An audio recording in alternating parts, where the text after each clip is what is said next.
All right, welcome. My name is Jennifer Babin, and I'm here with my co-presenters, Barrett Fellows and Hanna Raber. So when I say the term curriculum evaluation, what feelings does that bring to mind? Are you thinking, I'm really confident, we've got this, we're ready to go? I hear some laughs, maybe not quite there. Are you feeling maybe I'm clueless? I think this happens in my program, but I'm not really involved. I'm not sure what goes on behind the scenes. Or maybe have I just caused some stress here, taken away some of our joy? I hope not. Thinking about, curriculum evaluation, we have to figure this out. Well, today, no matter where you are in this process, we want to share some of the things that a couple of our programs have gone through to help you get started or to help you further refine your curriculum evaluation processes. I want to make sure we're on the same page, first of all, with the definition of curricular evaluation. And so when we are using this term today, we are talking about the systematic quality improvement and review process for a program's entire curriculum. Okay, so I imagine many of you are familiar with the PDSA cycle, but you may not have thought about this in the context of your curricular evaluation plan. So just as a quick review, because we are going to be using this as the framework to talk about the curriculum evaluation processes that we've done, the cycle starts with planning the change that you want to make and then actually doing or implementing that change. At that point, you are also collecting data, which you then study, and then you use that data that you studied to act, and then you keep going through the cycle again as you make subsequent changes. So today you are going to hear about two programs on our health sciences campus, so the PA program and the pharmacy program, and some of the things that they have done to improve the quality of their curriculums using this PDSA cycle. And so I have a couple questions that I am going to ask Barrett and Hanna as they discuss their curriculums. So first of all, can you describe your curriculum evaluation process and how it integrates this PDSA cycle in either a course-specific way or a programmatic review as a whole? Sure, thank you, Hanna. Jennifer. As Jennifer said, I'm with the PA program, and at the PA program, we try and evaluate each of our courses, at least on an annual basis. So what this entails is after a course is finished, our curriculum review committee gets together the following semester and reviews all of the courses that had happened in the subsequent semester. So in this meeting, which is comprised of faculty and staff within the PA program, we are filling out a course report, which you should all have in front of you now. On this course report is a variety of different metrics that we are looking at. It's important to note that on those metrics, we're not only looking at the following offering of that course, but also longitudinally to be able to really track any strengths or areas for improvement based off of different benchmarks that we have set within the program. A couple of those metrics that we're looking at are things like student evaluations, both quantitative and qualitative information that the students have given us on how they perceived the course went. We're also looking at logistical changes, whether there was a new course director, whether the number of assessments has changed, whether the implementation or the rollout of a course had changed over the following year. We're also looking at things like quantitative and qualitative examination data. So our internal exam data, and then also our external examination data from our national credentialing examination are things that will enter into that just to see how well our students are doing. And it's important to note that within the PA program, we're not looking at that data just for the Salt Lake campus, but also in the peripheral St. George campus, where I'm actually housed at. So we're looking at how well the equity between the two campuses is performing given that geographic distance. And that's a big accreditation thing that we have to follow, and there's a number of other accreditation things that we're looking at in that course report as well, such as course learning outcomes and objectives, syllabi, whether those are clear and concise, just making sure that we're in line with our accreditation, as we did just complete an accreditation tenure review process a couple months ago. So after this course report is compiled, the didactic team puts together a number of recommendations, which they will then give to the course director. And that really completes the study aspect of the PDSA cycle. It's then up to the course director to go forth and kind of take those recommendations and implement them as they best see fit within their course. And so the course director is then responsible for some of the planning and the doing of those recommendations. On the subsequent year that a course is reviewed by the curriculum review committee, we'll look at whether or not some of those recommendations from the prior year were able to be met, and any challenges or strengths that they may have had along the way in implementing those recommendations. And now I'll hand it over to Hannah.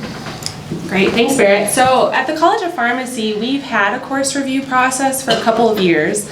But we felt like it wasn't quite robust enough. We weren't getting very robust data on a course-specific level.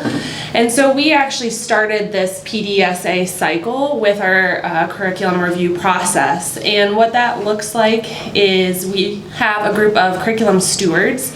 And so that's 8 different faculty members that are spread across our 4 departments.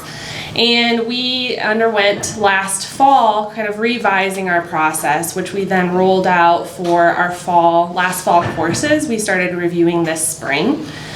And so what our new process looks like, it's really centered on our course review checklist, which we've provided. We spent quite a bit of time developing this checklist. And what we ask course masters to do is to go through this checklist with their group of instructors and kind of self-assess first how the course is doing. And you'll see there's various aspects that we're looking at in there. We also ask course leaders to submit their evaluations, their syllabi, their schedule of topics, and then we also ask them to fill out a mapping, a brief mapping form to look at course objectives and how they are linking up to our accreditation outcomes. And all of that is looked at, the checklist is filled out, and then the stewards will go through and review all of that data and similarly fill out the checklist. And the 2 groups will come together, the course leaders and the stewards, and together come up with a list of areas for improvement, so specific actionable things that they want to change about the course, and then also what are some really great things that are happening with the course. And what will then happen is that'll be written up in a course report that we will then follow up with on the next year to figure out which action items we're actually being able to implement. Okay, well, my next question for both of you is, where do you see this process going in the next 3 years for your programs? So with this process, we are currently focused on a lot of the didactic year training, so our first 15 months, I should say. I think it'd be very interesting in our program, as we have a very large clinical aspect to it, to kind of evaluate some of those changes into the clinical year and how that would look. I'm still kind of teasing out in my own mind, but that's kind of one of the ideas that I've got rolling around in the head.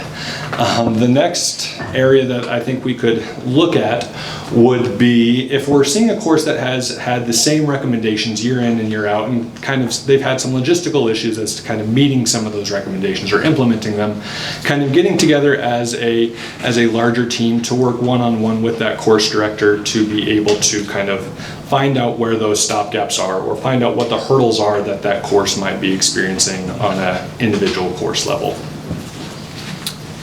And then at College of Pharmacy, we are now entering into kind of the study phase. So after we've completed this first year of pilot with our revised process, we plan to kind of study what we're collecting. So the things that we want to track, we're going to be surveying the stewards and the course leaders that participated. And we're curious about perceptions of the process, time investment, and how helpful it was, and how actionable the recommendations were. And then we're also going to be tracking from that checklist what action items were actually able to be achieved. And we will go back then and probably repeat this cycle a few more times.